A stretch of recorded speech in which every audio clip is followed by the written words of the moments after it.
पीछे बैठे कुछ लोगों पर अत्याचार किया है जो धूप में बैठे और मैंने दीपक जी से कहा कि कूलर को बंद करवा दें प्लीज। मेरी मजबूरी है मित्रों, लगभग 25 साल हो गए मेरी शादी को, अब इतनी हिम्मत नहीं बची कि बहुत तेज बोल पाऊँ।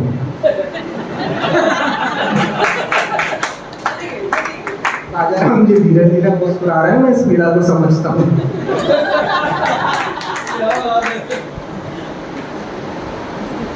सवाल यह है कि आज हम उस व्यक्ति को याद करने के लिए क्यों बैठे हैं जिस व्यक्ति को मुंशी प्रेमचंद के नाम से देश और दुनिया जानती है। शीर्षक है संगोष्ठी का वर्तमान परिदृश्य में प्रेमचंद और हम। 2-4 प्रेमचंद तो आपके मोहल्ले में भी रहते होंगे, लेकिन हम उन प्रेमचंदों की बात नहीं कर रहे हैं, उन मुंशी प्रेमचंद की बात कर रहे हैं जिनका जन्म 1880 में वाराणसी के एक छोटे से गांव लम्ही में हुआ था। और जब सरस्वती का प्रसाद मिलता है ना, भाई पवन गोचर ने सरस्वती की वंदना की थी, जब सरस्वती का प्रसाद मिलता है ना तो लम्ही में जीने वाला, लम्ही में पैदा होने वाला व्यक्ति एक लम्हे के लिए नहीं रहता, एक युग के लिए नहीं रहता, वो हर समय के लिए काल की थाती बनकर साहित्य की पूंजी बन जाता है। लेकिन सरस्वती का आशीर्वाद तो हम में से बहुतों को मिला हुआ है। सब तो कालजयी नहीं होते, लोग कल याद नहीं रखे जाएंगे मरने के बाद। तो फिर ऐसा क्या था कि प्रेमचंद को हम हमेशा याद रखते हैं? प्रेमचंद ने बहुत सारी बातें इन दिनों होती हैं, शायद आप में से कुछ लोगों को पता हो कि प्रेमचंद की प्रारंभिक शिक्षा एक मदरसे में हुई थी और इसीलिए उनकी भाषा में उर्दू का वो प्रवाह देखने को मिलता है जो उस दौर के हिंदी साहित्य में अपवाद स्वरूप देखने को मिलता था। फिर प्रेमचंद ने मैट्रिक की, सरकारी नौकरी की, बहुत एक लंबी यात्रा है, लेकिन प्रेमचंद ने मदरसे से ज्यादा जिंदगी के पाठशाला में सीखा। महात्मा गांधी के असहयोग आंदोलन से जब वो प्रभावित हुए तो उन्होंने सौसे वतन नाम की एक किताब लिखी, 5 छोटी छोटी कहानियों का संग्रह है। इस सौसे वतन को ब्रिटिश गवर्नमेंट ने जब्त कर लिया। प्रेमचंद ने नौकरी से इस्तीफा दे दिया। उस वक्त तक वो नवाब राय के नाम से लिखते थे, गणपत राय उनका मूल नाम था। फिर दीनानाथ गुप्त ने उन्हें सलाह दी कि अपना नाम बदलकर लिखो, पर लिखना बंद मत करो, और वो प्रेमचंद लिखने लगे।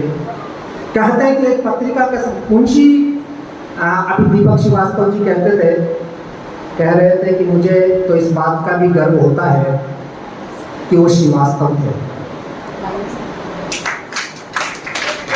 दीपक जी, आपके इस गर्व को मैं प्रणाम करता हूँ, लेकिन मैं निवेदन करना चाहता हूँ कि प्रेमचंद जैसी खाती को हम किसी एक समाज का बनाकर न रखें तो पूरे भारत के लिए, पूरी दुनिया के लिए, पूरी मनुष्य का थे, और यही बात भी बड़ा बनाती। लेकिन अपने समाज के लोगों पर हम गर्व नहीं करें।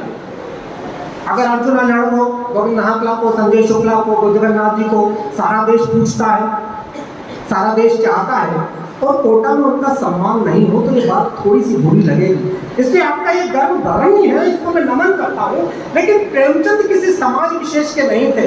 आजकल ये दौर चल गया है, हम किसी बड़े आदमी को इसलिए पूजते हैं क्योंकि उसको पूजने से हमारी कुछ खबरें अखबार में छप जाती हैं। प्रेमचंद ने एक जगह कहा था ना, आप पर व्यंग नहीं कर रहा, लेकिन ये चलन इस देश में चल गया है, और इसीलिए प्रेमचंद ने कहा था सफलता अपने साथ बहुत सारे दोस्त लेकर आती है। आप सफल हो जाओ, वो लोग भी आपसे रिश्तेदारी बताने लग जाएंगे जो लोग कभी आपके घर में आकर पानी पीकर नहीं गए। तो आप सफलता की दिशा में काम करें, लेकिन सफलता का मतलब क्या? इंटरनेट के माध्यम से एक फोटो इन दिनों बहुत चर्चित हुआ है मित्रों, पिछले 5-10 साल से। प्रेमचंद शिवरानी देवी के साथ, अपनी दूसरी पत्नी के साथ फोटो खिंचवाने स्टूडियो पर गए थे। और आप जानते हैं, जो मेरी पीढ़ी के लोग हैं वो जानते हैं कि उस जमाने में फोटो खिंचवाने जाना किसी उत्सव से कम नहीं होता था। हम अपने सबसे बढ़िया कपड़े पहन के जाते थे, कुछ लोग तो इस पे इत्र मित्र भी लगवा के जाते थे कि कहीं फोटो में खुशबू आ जाए। तो बहुत बड़ा जश्न हुआ करता था, बहुत बड़ा मौका हुआ करता था स्टूडियो में फोटो खिंचाने जाना। और उस प्रेमचंद के उस फोटो में जो उन्होंने शिवरानी के साथ खिंचाया हुआ है, उनके जूते फटे हुए हैं। आप यदि अपनी प्राथमिकता में ये रख पाए कि अपनी जेब की कीमत पर भी अपने प्रतिबद्धताओं का निर्वहन करेंगे, तो इतिहास निश्चित रूप से आपके चरणों में सलाम करेगा।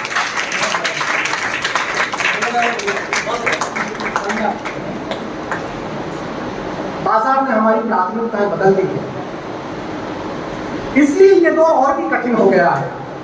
साधन हमारे पास बहुत सारे हो गए हैं, लेकिन 80% लोगों के मोबाइल में अश्लील क्लिप्स होंगे, अश्लील चुटकुले होंगे, अश्लील वार्ताएं होंगी। माँ बहने बेटी क्षमा के साथ कहूंगा, पिछले दिनों एक हीरो ने एक फोटोशूट करवाया जो बहुत चर्चा में है, और उस फोटोशूट को यह कहकर जस्टिफाई किया जा रहा है, यह कहकर सही बताया जा रहा है कि फोटोशूट हीरो का अपना बदन है, वो उसे किसी भी तरह प्रदर्शित करे। हम उस समाज में रहते हैं जिसने 2500 साल पहले कहा था सर्वे भवन्तु सुखिनः सर्वे सन्तु निरामयाः सर्वे भद्राणि पश्यन्तु मा कश्चित् दुःखात् भवेत्। हम सबके सुख की कल्पना करते हैं, हम सबके कल्याण की कल्पना करते हैं, हम सबके भले की कल्पना करते हैं, और इसीलिए हम मर्यादा की बात करते हैं। जिस देश में जन्म ही नहीं मरण को भी एक संस्कार माना जाता हो, उस देश में अगर कोई अश्लील फोटो खिंचवाने को एक अपना जस्टिफिकेशन मानता है, तो समाज, समय और साहित्य तो कम से कम उसे कभी माफ नहीं करेगा। इसलिए हमारी चुनौती थोड़ी सी बड़ी है मित्रों। इस चुनौती को हम सबको सामना करना है। मैं नहीं कहता बदलते वक्त के साथ आप चीजों को बिल्कुल नकार दें। मैं नहीं कहता कि आप उसी पंथी के साथ जिए जिस पंथी के साथ लोग आज से 150 साल पहले जिया करते थे। आपको जीवन के परिवर्तन को स्वीकारना होगा, क्योंकि नदी तब तक ही पवित्र रहती है जब तक उसका पानी बहता रहता है। पानी ठहर जाए तो उस पर काई जम जाती है, कोटा का तालाब इस बात का प्रमाण है। लेकिन उस प्रवाह में हम ऐसा भी नहीं करें कि गंगोत्री के बाद गंगा इतनी गंदी हो जाए कि उसका पानी पीने लायक तो छोड़िए नहाने लायक भी नहीं बचे। हमारा दौर इस अपराध का साक्षी है, और इस अपराध से मुक्त होने का, इस अपराध से सबको मुक्त करने का केवल एक ही उपाय है, साहित्य। हितेन भाव सहितम तस्य भाव सहितम, जो सबको साथ लेकर चले वही साहित्य है। प्रेमचंद ने यही किया। प्रेमचंद दलितों, उपेक्षितों के साथ चले, प्रेमचंद मानवता के साथ चले, प्रेमचंद सारे समाज के लिए चले। और यही कारण है कि उनकी मृत्यु के 86 साल बीत जाने के बावजूद हम याद कर रहे हैं। उन्हें हम याद करते हुए ये प्रण कहीं अपने मन में बांध लें कि प्रेमचंद के मूल्यों के एक अंश का भी निर्वाह हम कर सके, तो माँ सरस्वती का हमको दिया गया वरदान पवित्र साबित होगा, सार्थक साबित होगा।